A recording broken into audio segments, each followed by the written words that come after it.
தொழிலில் வந்து வளர்ச்சியே இல்லை, முன்னேற்றமே இல்லைம்மா, எங்களுக்கு ஒரு பரிகாரம் சொல்லுங்கன்னா, அவங்க ஜாதகத்தை பார்த்து அவங்களுடைய 10ஆம் பாவகம் எது, அதில் என்ன கிரகம் இருக்குது, அது எந்த நட்சத்திர சாரம் வாங்கியிருக்கு, இதெல்லாம் பார்த்து அது பாதகாதிபதியா மாரகாதிபதியா இதெல்லாம் பார்த்து தான் பரிகாரம் சொல்ல முடியும்.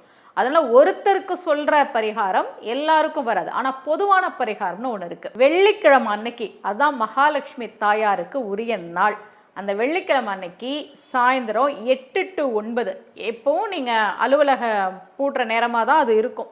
இப்போ 8 மணிக்கு சாத்துறீங்க அப்படின்னா ஒரு 8:15 அந்த டைம் பார்த்துக்கோங்க. 8 to 9 வெள்ளிக்கிழமை மாலை. அந்த நேரத்தில் எப்படியும் அலுவலகத்தில் நம்ம மகாலட்சுமி தாயாருடைய படம் வச்சுருப்போம். மல்லிகை பூ, இதெல்லாம் வந்து மகாலட்சுமிக்கு பிடித்தமான விஷயங்கள். ஏன் மல்லிகைப்பூ தான் போடணுமா, அரளிப்பூ போடக்கூடாதா அப்படிலாம் கேட்கக்கூடாது. மகாலட்சுமி தாயாருக்கு அப்படின்னா நம்ம மல்லிகைப்பூ போட்டு தான் வழிபடணும்.